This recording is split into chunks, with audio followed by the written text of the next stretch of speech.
Baik, kita lanjutkan pada materi kedua kita terkait dengan tanaman dalam Al-Quran dan bukti ilmiah kemanfaatannya. Pada kesempatan ini kita akan coba bahas ya sedikit saja terkait dengan tanaman yang ada tersurat atau tertulis di dalam Al-Quran dan kemudian kita sinkronkan atau hubungkan ya kemanfaatannya dengan bukti-bukti ilmiah atau penelitian-penelitian yang pernah dilakukan oleh para peneliti di seluruh dunia eh, yang nantinya ya ibrahnya adalah atau pembelajarannya adalah kita bisa melihat bahwa eh, banyak sekali gitu ya hal-hal yang menarik di dalam Al-Quran yang mana ketika kita buktikan secara ilmiah ternyata sangat terbukti dengan baik ya banyak gitu ya pembuktian-pembuktian itu Anda sudah bisa melihatnya di YouTube gitu ya dan karena kita kaitannya dengan kefarmasian maka sisi dari tanaman ini yang nanti akan coba kita ungkap mungkin tidak banyak tanaman yang akan kita bahas karena keterbatasan waktu kita.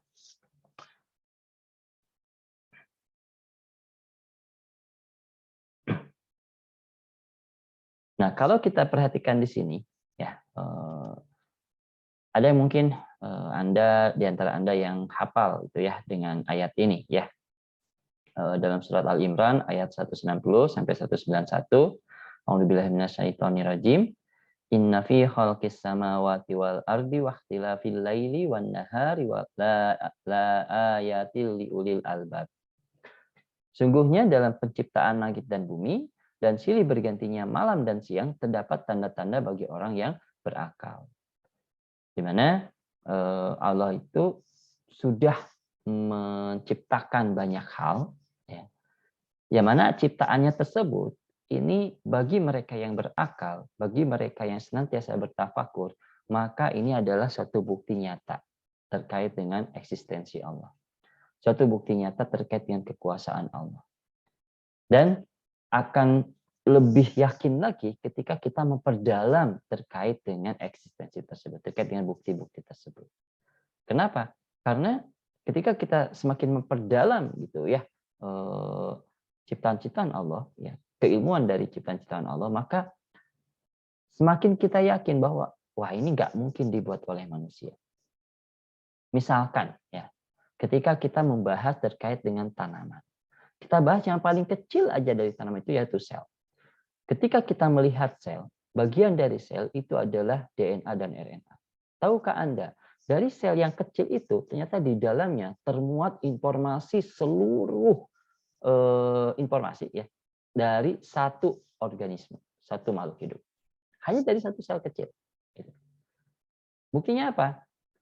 Kita mengenal ada teori totipotensi. Ketika ada sel, kemudian ditumbuhkan pada satu media yang tepat, maka sel itu akan tumbuh menjadi organisme baru, menjadi tanaman baru.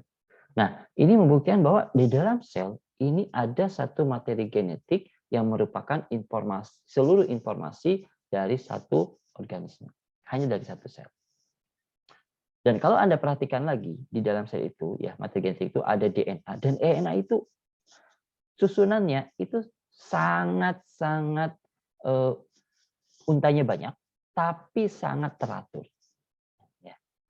Maka Anda akan lihat bahwa untai DNA itu akan selalu terikat oleh gugus fosfor dari di gulanya gitu ya, di gugus gulanya itu atau ribosanya itu pada ikatan C3 dan C5. Selalu begitu, C3, C5. Tidak ada yang menghiwal ke C6 dan sebagainya. Dan sangat teratur. Ya. Jadi itulah terkait dengan penciptaan langit dan bumi ini merupakan satu tanda-tanda kekuasaan Allah bagi orang-orang yang berakal. Jadi kita sebagai orang yang berakal, diberikan akal, maka kita coba bertafakur dengan semakin mensyukuri lagi nikmat yang sudah Allah berikan kepada kita. Lanjutan di ayat 191-nya, A'udzubillahi minasyaitonirrajim, alladzi yadhkurunallaha qiyaman wa qu'udan wa 'ala junubihim wa yatafakkaruna fi khalqis samawati wal ard Rabbana ma khalaqta hadza batilan subhanaka faqina adzabannar. Yaitu orang-orang yang mengingat Allah ketika dia sambil berdiri, sambil duduk, sambil berbaring, dan mereka memikirkan tentang penciptaan langit dan bumi. Nah, jadi upaya kita sekarang gitu ya di sini adalah kita sedang mengaplikasikan ayat ini. Kita sedang mencoba mentafakuri terkait dengan beberapa sebagian kecil dari bukti-bukti yang sudah Allah ciptakan, yang mana ternyata dari sebagian kecil itu mengandung kemanfaatan yang luar biasa besar. Di mana Allah itu menciptakan segala sesuatu itu tidak dengan sia-sia. Ya, ada suatu manfaat di situ. Ini adalah tanaman yang mungkin sebagian besar sudah tahu gitu ya, ada di dalam Al-Qur'an. Dan rata-rata ketika berbicara tentang kurma pasti berbicara terkait dengan kesehatan. Berbicara tentang zaitun. Nah, Anda mungkin kenal ayatnya ya, wattini wa zaitun ya. Kemudian berbicara terkait dengan anggur, di mana anggur ini sering digambarkan sebagai kebun-kebun anggur. Artinya zaman dulu itu ketika mereka memiliki kebun anggur, maka mereka dianggap sebagai orang-orang yang berada, gitu ya. Kemudian ada buah tin. Nah, kita kenal sebagai fig gitu ya. Ada buah delima, ada buah pisang, yakni katanya buahnya surga. Di luar ini banyak juga tanaman-tanaman yang lain. Ada bawang putih, kemudian ada kacang adas, dan lain sebagainya gitu ya. Namun karena keterbatasan waktu, sekali lagi kita hanya bisa membahas beberapa saja, yang mungkin tidak lebih dari 3 gitu ya. Itu pun mungkin kita akan batasi ya, tidak terlalu panjang bahasannya. Oke, yang pertama terkait buah tin atau Ficus carica. Buah tin ini memang bukan buah endemik dari Indonesia gitu ya. Buah tin ini banyak di wilayah-wilayah Timur Tengah, wilayah Afrika gitu ya. Namun apa yang menarik dari buah tin ini? Allah menjadikan buah tin ini dan buah zaitun ini sebagai alat sumpah ya. Wattini wazzaitun. Demi buah tin dan buah zaitun. Kalau kita perhatikan, kita itu ketika bersumpah bahwa kita benar, maka diwajibkan sumpah mengatasnamakan yang tertinggi. Apa yang tertinggi? Ya Allah. Makanya ketika sumpah demi Allah, maka itu dianggap sebagai jujur gitu ya. Meskipun seorangnya berbohong, yaitu resikonya ditanggung oleh orang yang berbohong tersebut. Tapi ketika dia sudah mengatakan demi Allah, maka dia sudah menanggung resikonya bahwa kalau saya berbohong, maka Allah yang akan mengajaknya langsung gitu ya. Nah, karena Allah Maha Tinggi, yang paling agung, yang paling maha berkuasa, maka tidak ada yang melebihi Allah, sehingga Allah bebas gitu ya, menjadikan segala sesuatunya ciptaannya sebagai alat sumpahnya atau perangkat sumpahnya di sini. Makanya menjadikan buah tin dan buah zaitun sebagai perangkat sumpah. Namun kalau kita perhatikan di sini, buah tin dan buah zaitun pastinya dipilih bukan kebetulan dong. Ya. Tadi tidak ada yang kebetulan. Semuanya sudah direncanakan. Ada sesuatu di balik keduanya ini. Apa manfaat dari tin dan zaitun? Kita akan coba simak sekarang terkait dengan kemanfaatnya dari sudut pandang ilmiah. Oke, buah tin ini ada ya dalam surat At-Tin ayat 1, semua kenal ya, semua hafal ayatnya, dan Allah bersumpah dengan menggunakan 2 jenis tanaman, yaitu tin dan zaitun. Dan tentunya buah tin ini memang telah banyak digunakan khususnya sebagai makanan ya. Jadi banyak digunakan sebagai makanan. Namun juga ternyata di balik itu semua, dari bagian-bagian buah tanaman tin ini, baik dari bagian pohon, daun, akar, buah, bahkan getahnya pun ini ternyata telah banyak diteliti oleh para peneliti-peneliti di seluruh dunia. Kita lihat hasilnya ya. Secara taksonomi, buah tin ini masuk ke famili Moraceae, genusnya Ficus, dan spesiesnya adalah Ficus carica. Tapi penamaannya memang berbeda-beda. Penamaannya itu ada yang mengatakan buah tin, ada yang mengatakan kalau kita namanya buah ara, ada yang mengatakan buah anjir gitu ya, dan lain sebagainya. Nah, spesiesnya banyak, antara 750 sampai 800 spesies. Jadi tidak hanya satu gitu ya, buah tin ini spesiesnya banyak, dan juga merupakan tipe tanaman yang paling umum dan dikenal oleh masyarakat. Secara kandungan kimia, buah tin ini memang banyak mengandung polifenol dan flavonoid ya menurut Barolo, dan kandungannya itu cukup tinggi ya dibandingkan dengan metabolit sekunder lain.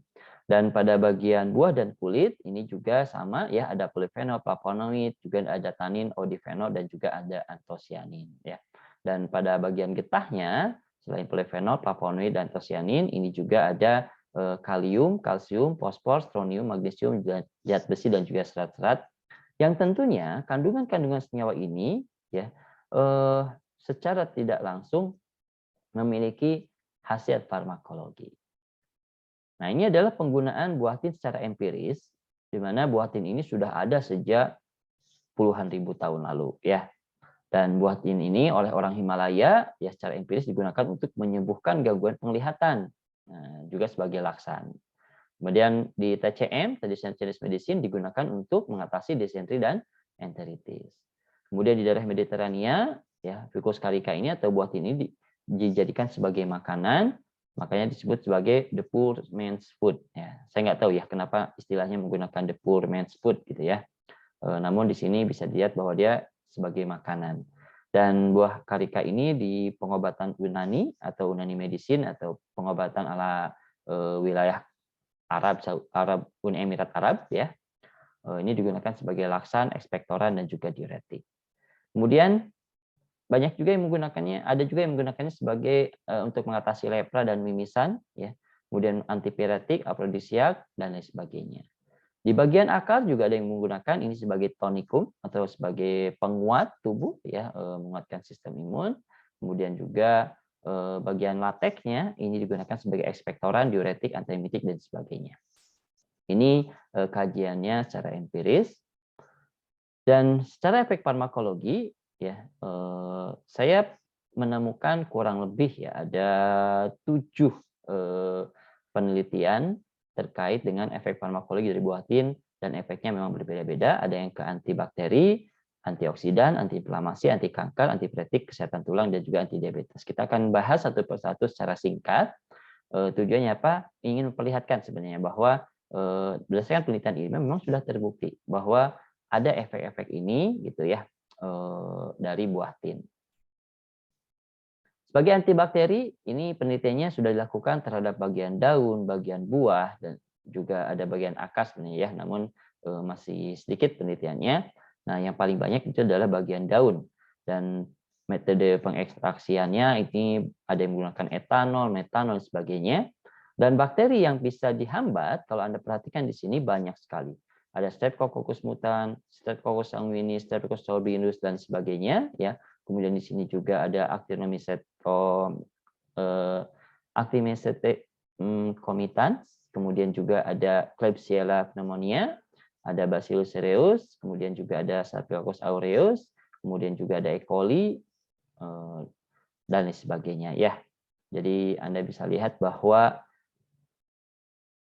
baik bagian daun maupun bagian buah dan bagian lainnya dari Ficus carica atau buah tin ini ternyata secara pengujian antibakteri menghasilkan hambatan atau menghasilkan konsentrasi hambat minimum. Dan ini KHM-nya luar biasa ya, 0,156 mg per mili, ada 25 sampai 20 mg per mili. Bahkan ada KHM-nya terhadap Streptococcus ini 0,94 mikrogram per mili. Jadi semakin kecil KHM maka akan semakin aktif gitu ya aktivitas antibakterinya.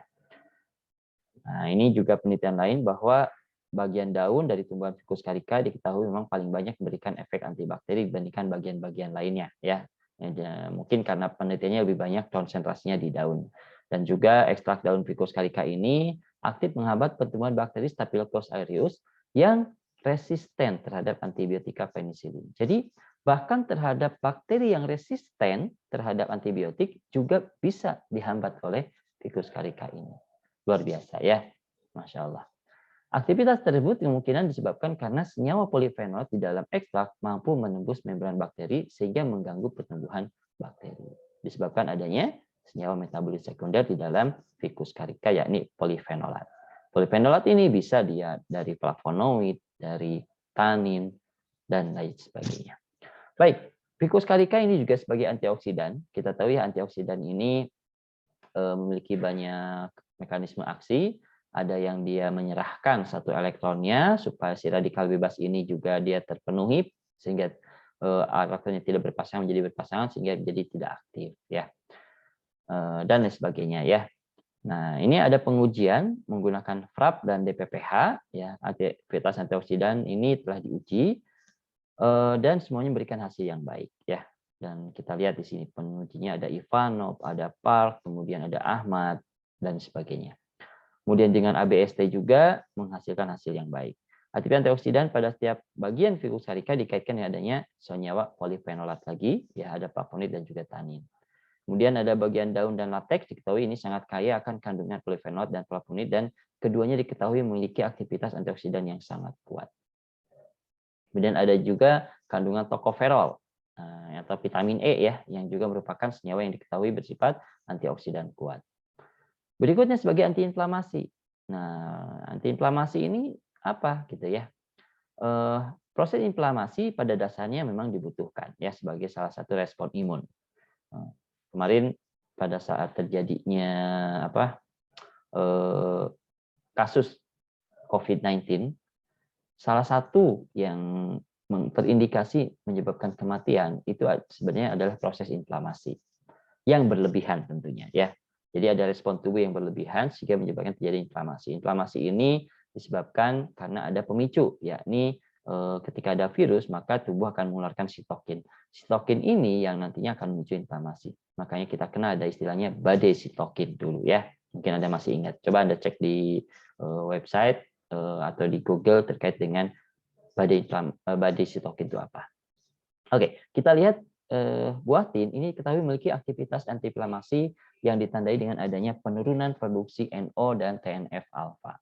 Jadi dari mana bisa tahu bahwa buah tin ini memiliki aktivitas antiinflamasi? Karena adanya penurunan produksi NO dan TNF-alfa. NO kita ketahui merupakan memang senyawa aktif utama pada sistem imun, di mana proses inflamasi ini dapat menstimulasi peningkatan produksi NO. Jadi NO ini adalah indikator. Ketika NO meningkat, maka inflamasi meningkat. Jadi indikatornya begitu. Kenapa? Karena NO ini dihasilkan dari proses inflamasi. Adapun TNF-alfa ini merupakan sitokin atau di mana TNF-alfa ini dikeluarkan sebagai respon munculnya interleukin 1, interferon Y, interferon gamma yang dapat memicu terjadinya inflamasi. Jadi sitokin ini adalah sebagai respon munculnya interleukin yang mana nanti akan memicu inflamasi. Pemicuan inflamasi akan memicu munculnya NO. Jadi NO dengan TNF-alfa ini sangat berkaitan, makanya di sini salah satu parameter bahwa suatu bahan menghasilkan aktivitas antiinflamasi gitu ya, adanya penurunan produksi NO dan TNF-alfa. Mekanisme antiinflamasi ini bisa jadi salah satunya disebabkan karena adanya kandungan fitosterol di dalam bahan. Jadi adanya fitosterol di dalam bahan ini bisa mencegah inflamasi. Kita tahu ya, banyak steroid di dalam tanaman atau bahkan jadi obat kimia yang dijadikan sebagai antiinflamasi. Kita kenal ada obat namanya SAID, steroidal anti-inflammatory drug. Steroidal itu apa? Fitosterol. Ya. Kita akan bahas nanti secara rincinya apa hubungannya antara steroid dengan fitosterol. Kemudian ada kandungan gamma tocoferol, kita kenal ini juga antioksidan, namun juga ternyata gamma tocoferol ini juga menurunkan inflamasi juga ya. Ada anti kanker. Nah, biasanya antiinflamasi itu anti kanker ini dikorelasikan dengan antioksidan ya. Namun antioksidan belum tentu sebenarnya anti kanker. Kalau antioksidan itu lebih banyak ke pencegahan terjadinya kanker ya. Nah, kalau anti kanker biasanya langsung ke sel kankernya, apakah dia bisa membunuh kanker atau enggak. Baik, senyawa flavonoid di dalam Ficus carica diketahui mampu menghambat proliferasi sel. Jadi proliferasi sel ini salah satu faktor kenapa sel kanker bisa tumbuh dengan cepat. Nah, dengan adanya penghambatan proliferasi sel serta induksi apoptosis sel atau kematian sel menjadikan senyawa kanker atau sel-sel kanker ini menjadi tereduksi. Sehingga bisa dikatakan bahwa dengan kemampuan flavonoid menginduksi apoptosis dan menghambat proliferasi, maka dikaitkan sebagai anti kanker. Juga ada stigmasterol, ini berkorelasi dengan pengaturan hormon ya. Stigmasterol ini adalah fitosteroidal ya.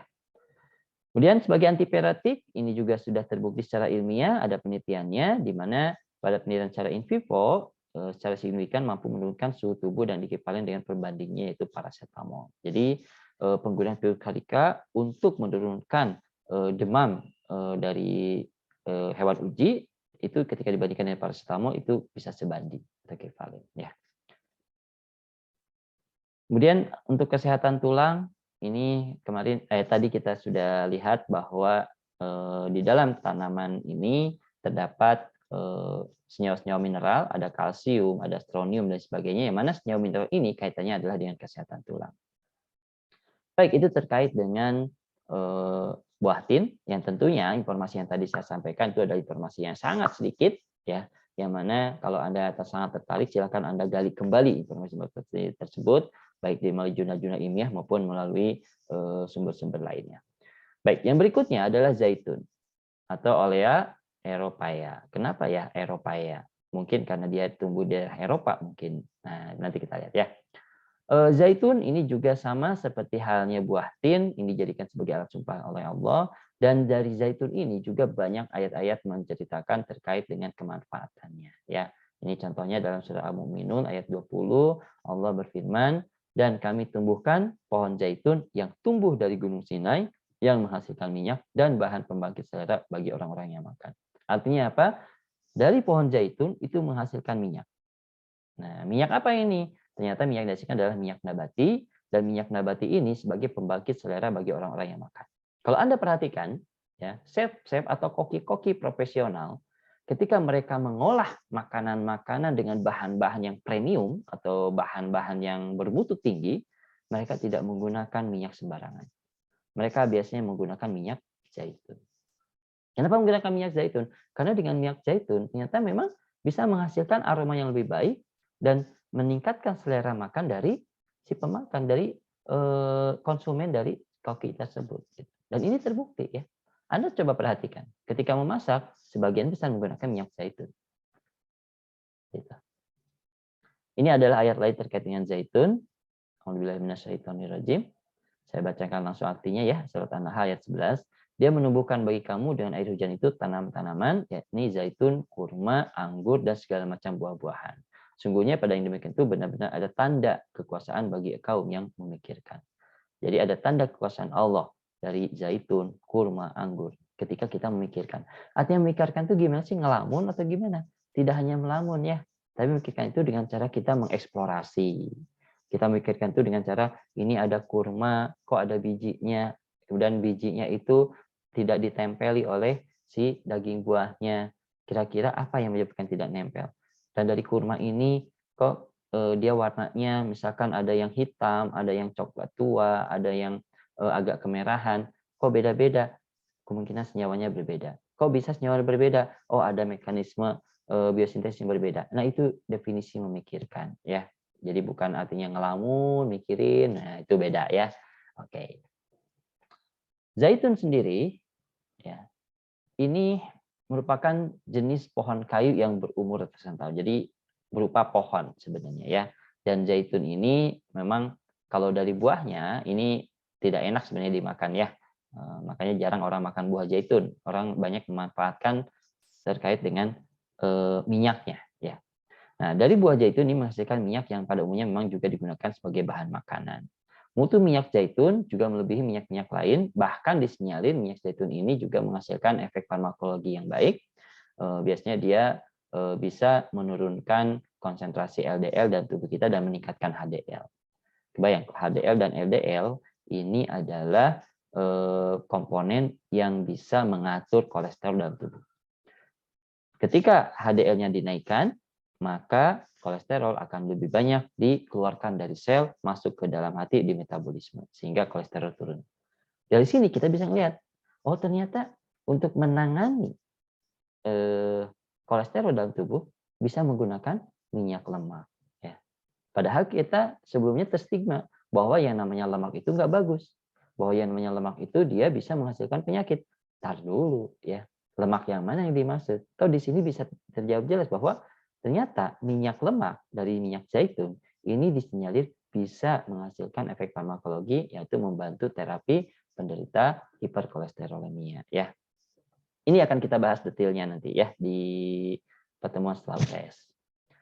Oke, secara taksonomi zaitun ini Anda bisa baca di sini ya. Familinya ada Oleaceae, genusnya Olea dan spesiesnya Olea europaea.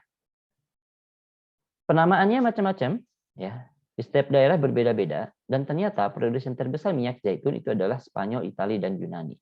Nah, jadi negara-negara Eropa sebagai penghasil minyak zaitun terbaik. Di sini di Spanyol namanya bukan zaitun, melainkan ada aceituna, olivera, olivo, oleando dan sebagainya ya. Kemudian ada Lituania, ini mereka menamanya alivos dan sebagainya. Jadi Anda bisa baca juga di sini ya terkait dengan penamaan-penamaan tersebut. Kandungan kimianya, nah ini yang menarik ya. Dari sekian banyak penelitian yang coba saya eksplorasi ya dari jurnal-jurnal, muncul satu senyawa yang cukup menarik gitu ya. Namanya adalah oleuropein. Di mana oleuropein ini merupakan senyawa jenis sekoiridoid glikosida ya. Di sini ada gugus glikosidanya, ada gugus gulanya, kemudian di sini ada sekoiridoidanya. Dan mengandung gugus monoterpenik dan ortodipenolik ya. Ini gugus terpen. Kemudian juga ada ortodipenolik. Kemudian senyawa oleuropein ini bertanggung jawab terhadap rasa pahit dari dari buah zaitun. Jadi buah zaitun ini memiliki rasa pahit disinyalir bersumber dari oleuropein. Tapi ternyata di balik rasa pahitnya ini, oleuropein ini memiliki beragam efek farmakologi. Oke, selain oleuropein ini juga banyak senyawa-senyawa yang ditemukan ya berdasarkan penelitian-penelitian yang sudah ada. Anda bisa baca di sini ya. Baik, secara empiris manfaat dari minyak zaitun ini pertama adalah ada yang mengkombinasikannya dengan jus lemon. Nah, biasanya digunakan untuk terapi untuk mengatasi batu empedu. Ada juga biasanya digunakan sebagai pencahar, penguat rambut, ini banyak ya digunakan. Kemudian juga daunnya secara oral ini mengatasi gangguan di perut dan juga saluran pencernaan. Kemudian dekoknya ya atau minyak zaitun, buah zaitun atau daun zaitun yang ini buah ya, buah kering zaitun dan juga daun keringnya yang kemudian direndam air kemudian dipanaskan pada suhu 90 gitu ya. Ini ternyata bisa digunakan untuk diare, gangguan pernapasan, infeksi saluran urin dan juga penyakit-penyakit lain. Ekstrak daunnya dari daun segar ya. Ini menggunakan air panas, ini bisa dikatakan infusa atau dekokta ya. Ini bisa digunakan untuk menurunkan tekanan darah dan meningkatkan diuresis. Buah zaitunnya banyak digunakan sebagai skin cleanser dan sebagai bahan baku industri minyak zaitun. Kemudian, ini adalah efek farmakologi yang saya temukan berdasarkan beberapa penelitian, di mana khusus untuk hipoglikemi atau anti diabetes gitu ya, ternyata banyak sekali ya penelitiannya. Dan tidak hanya anti diabetes, banyak sekali penyakit-penyakit lain. Ada antipiretik, diuretik, mengatasi asma, gitu ya, hipertensi, gout dan sebagainya ya. Anda bisa lihat di sini dari ragam penelitian yang sudah pernah dilakukan. Pada gangguan kardiovaskular, ini minyak zaitun banyak dikorelasikan sebagai bahan yang aman untuk digunakan pada penderita penyakit jantung koroner. Kenapa? Adanya senyawa antioksidan termasuk oleuropein berperan dalam mencegah oksidasi LDL. Kita tahu oksidasi LDL ini yang nanti akan memicu aterosklerosis. Kemudian ekstrak daun juga diketahui mampu menurunkan tekanan darah melalui vasodilatasi pembuluh darah. Kemudian adanya oleuropein juga ini bisa memiliki aktivitas sebagai anti-agregasi platelet atau menghambat agregasi platelet serta menghambat produksi tromboksan A2. Agregasi platelet, proses oksidasi ini merupakan faktor pemicu munculnya kardiovaskular yakni aterosklerosis ya. Dan daun zaitun juga diketahui mampu mempengaruhi aktivitas enzim AC, artinya dia bisa bermanfaat bagi penderita hipertensi. Bagi antivirus dan antibakteri, ya, telah terbukti bahwa zaitun ini pernah diujikan gitu ya dan memiliki efek yang positif sebagai antivirus ini terhadap rhinovirus, myxovirus, herpes dan lain sebagainya ya. Dan adanya senyawa-senyawa kalsium elenolat yang merupakan turunan dari asam elenolat ini diduga yang berperan penting pada proses antivirus dan antibakteri ini. Ini adalah senyawa elenolatnya, kalsium elenolat ya, di mana mekanisme aksi antivirusnya itu kemungkinan melalui 5 tahapan ini ya, atau ada 5 mekanisme yang berlaku, dari mulai mengintervensi atau mengganggu produksi asam amino esensial dari virus ya, menahan proses infeksi virus melalui penghambatan proses peluruhan dan juga pembentukan tunas. Kenapa? Karena virus itu dia supaya bisa dia menginfeksi, tujuannya adalah untuk berkembang biak kan. Maka dia butuh inang. Dan ketika dia sudah menemukan inang, maka dia akan meluruhkan tubuhnya, dia akan membuka kapsidnya, akan mengeluarkan DNA-nya. Dan di sini dihambat oleh asam kalsium elenolat. Dan juga bisa menstimulasi fagositosis dan sebagainya. Nanti Anda coba dalami ya, Anda coba baca lagi. Sebagai antibakteri, ini juga sudah terbukti ya terhadap Salmonella typhi, Vibrio parahemolyticus, dan juga Staphylococcus aureus. Termasuk juga penicillin resisten. Ya, jadi terhadap bakteri-bakteri yang sudah resisten terhadap penicillin, ini ternyata bisa juga dihambat oleh buah zaitun ini atau tanaman zaitun. Dan zaitun ini dianggap juga sangat potensial dan efektif untuk mengatasi gangguan infeksi pada saluran cerna. Kita kenal ya, infeksi saluran cerna itu ada karena Shigella dan juga karena adanya amuba ya. Kemudian senyawa yang bertanggung jawab lagi-lagi adalah oleuropein. Oleuropein tadi kita kenal sebagai senyawa penyebab pahit, tapi di balik pahitnya itu dia menghasilkan efek yang luar biasa. Diabetes ini juga kaitannya dengan oleuropein, ya, di mana oleuropein diketahui berperan penting pada aktivitas antidiabetes. Ia mampu meningkatkan pelepasan insulin di dalam saluran darah serta meningkatkan penyerapan glukosa oleh sel. Jadi insulin itu dinaikkan produksinya oleh adanya oleuropein sehingga penyerapan glukosa menjadi maksimal. Dan oleuropein ini juga bersifat agonis terhadap TGR5, yakni reseptor pada permukaan sel yang berperan penting pada proses penyerapan glukosa. Artinya apa di sini? Bersifat agonis, maka dia bisa meningkatkan respon dari TGR5, meningkatkan sensitivitas TGR5 untuk bisa berinteraksi dengan insulin. Kan salah satu penyebab diabetes itu adalah lemahnya gitu ya. Lemahnya ikatan antara insulin dengan reseptor. Karena reseptornya dia tidak mampu mendeteksi insulin. Sehingga gitu ya, ini dikuatkan sehingga meningkatkan sensitivitas insulin tadi. Kemudian ini adalah penelitian-penelitian terkait dengan antidiabetes. Anda bisa lihat di sini ya, seperti apa hasilnya, kemudian digunakan apa, dan bagian yang digunakan adalah seperti apa. Berikutnya sebagai antioksidan, daun zaitun ini juga memiliki aktivitas sebagai antioksidan, lagi-lagi ini juga dari oleuropein ya. Oke. Di mana oleuropein ini ternyata dia berkorelasi terhadap peningkatan antioksidan alamiah. Kita mengenal ada superoxide dismutase atau SOD, ada glutathione peroksidase atau GPX, dan juga ada katalase. Berikutnya sebagai anti kanker. Nah, di anti kanker ini pengujiannya langsung dilakukan terhadap sel lain ya secara in vitro. Dan ternyata di sini adanya luteolin 7-oglycosida, kemudian ada oleuropein hidroksitirosol mampu menghambat proliferasi dan meningkatkan apoptosis. Dan di sini ada juga senyawa lain yang namanya erythrodiol, oleanolic acid, musclinic acid, yang mana secara signifikan memiliki efek sitotoksik. Yang terakhir adalah tanaman bidara. Nah, tanaman bidara ini merupakan tanaman yang di surga ada, di dunia juga ada. Ya. Tapi kalau di surga, tanaman bidara ini adalah tanaman-tanaman yang tidak berduri. Kalau di dunia ini adalah tanaman berduri. Ya. Kita lihat di sini dalam 2 surat, yakni surat As-Saba ayat 16 dan Al-Waqiah ayat 28. Yang Saba ayat 16 kita baca artinya ya, tapi mereka berpaling, maka kami kirim kepada mereka banjir yang besar dan kami ganti kedua kebun mereka, yakni kebun kurma ini, dengan 2 kebun yang ditumbuhi pohon yang berbuah pahit, pohon at, dan sedikit pohon sider.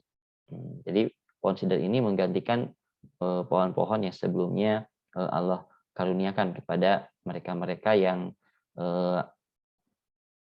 Allah beri kemurahan, tapi mereka berpaling ya.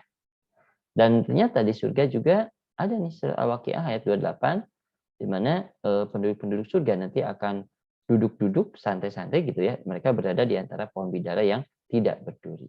Jadi yang ini mah tidak berduri. Padahal kalau yang ada di dunia, bidaranya berduri. Oke, kita lihat ya. Terkait bidara itu sendiri sebenarnya ada 5 yang saya temukan ya, spesies dari bidara.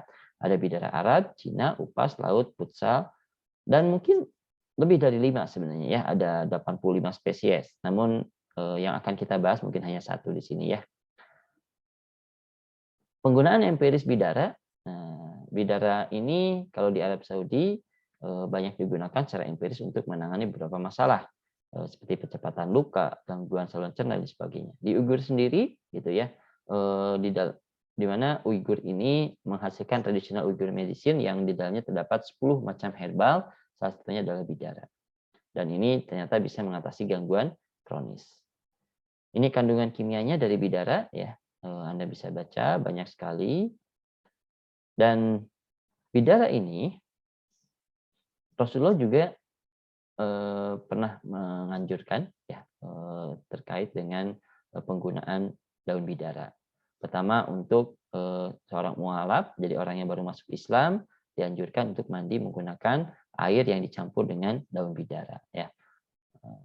Dalam hadis At-Tirmidzi nomor 605, saya mendatangi Nabi Muhammad SAW untuk masuk Islam. Maka Nabi memerintahkan kepadaku untuk mandi dengan air dan daun bidara. Ya. Kemudian juga selain itu Rasulullah menganjurkan bahwa wanita pasca haid itu sebaiknya mandi juga menggunakan bidara. Hendaklah salah seorang di antara kalian mengambil air dan daun bidara, kemudian bersuci dengan sempurna, kemudian menyiram kepalanya dan menyela-nyelanya dengan keras sampai ke dasar rambutnya, kemudian menyiram kepalanya dengan air. Kemudian mengambil sepotong kain atau yang semisalnya yang telah diberi wangi-wangian, kemudian dia bersuci dengannya. Kemudian daun bidara juga ini banyak dianjurkan untuk digunakan untuk memandikan jenazah. Jadi ketika memandikan jenazah, maka sebaiknya memang menggunakan air yang dicampur dengan daun bidara ya. Jadi tidak dicampur dengan sabun ya di sini, tapi dengan daun bidara. Oke, ini terkait dengan penelitiannya, di mana ternyata secara ilmiah ada beberapa pembuktian dari mulai kandungan kimianya dan juga terkait dengan aktivitas farmakologi. Pertama sebagai antioksidan. Daun bidara dikenal sebagai antioksidan yang mampu meredam radikal bebas. Ya, antioksidan ini diketahui memang memiliki kekuatan yang sangat tinggi, ya baik terhadap DPPH itu maupun terhadap hasil uji lainnya. Nah, kemudian bidara juga ternyata punya aktivitas anti-mintik gitu atau anti kecacingan gitu ya. Jadi bisa mengatasi gangguan akibat adanya cacing di dalam tubuh kita. Itu kokidial ya. Dan bidara ini juga menariknya ternyata terbukti sebagai antibakteri. Nah, ini juga ada kaitannya. Kenapa jenazah yang baru meninggal itu dimandikan dengan dicampur air bidara airnya. Nah, ternyata adanya aktivitas antibakteri ini bisa menghambat terjadinya proses pembusukan dari jenazah tersebut. Kemudian juga ada penelitian lain ini terkait dengan adanya aktivitas bidara terhadap beberapa bakteri ya. Ini bisa dilihat gitu ya zona hambatnya. Dan kemudian juga ternyata penelitian lain menyebutkan bahwa bidara Arab juga efektif menghambat pertumbuhan jamur atau kita kenal sebagai kandidiasis.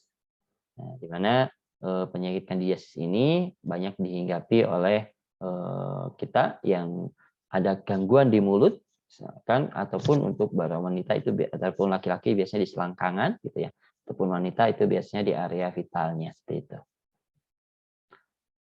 Makanya kenapa kepada wanita ya setelah haid atau menstruasi itu dianjurkan untuk mandi menggunakan air yang dicampur dengan daun bidara. Mungkin ada kaitannya dengan ini gitu ya. Nah, sebagai anti kanker ini juga telah diuji secara secara in vitro ya terhadap sel lain yakni sel tumor human cervix carcinoma dan juga human breast carcinoma. Dan ternyata efeknya memang mampu menghambat pertumbuhan atau proliferasi dari kedua sel ini. Antiinflamasi ini juga sama ya seperti adanya oleh Reven tadi bahwa bidara ini juga sebagai antiinflamasi di mana dia menurunkan peroksidasi lipid, produksi NO, serta pelepasan sitokin proinflamasi. Jadi pelepasan sitokin proinflamasi ini juga diturunkan ya. Kenapa? Tadi ya, sitokin ini akan menyebabkan inflamasi, inflamasi akan menghasilkan namanya adalah NO.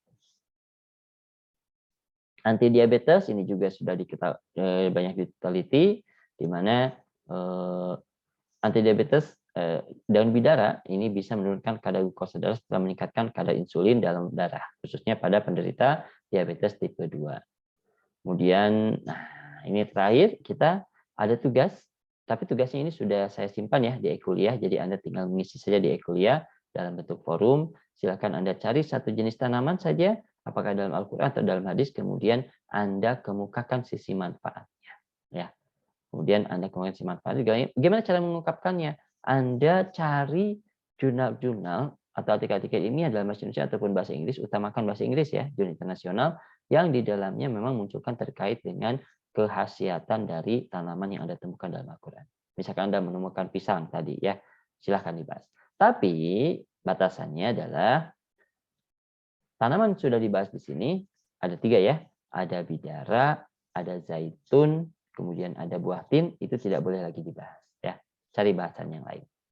Baik, saya rasa itu materi kita untuk hari ini. Sekali lagi saya ucapkan terima kasih pada Anda yang sudah menyimak. Dan mohon maaf karena kita tidak bisa ketemu langsung di kelas, karena saya harus ada kegiatan keluar kota.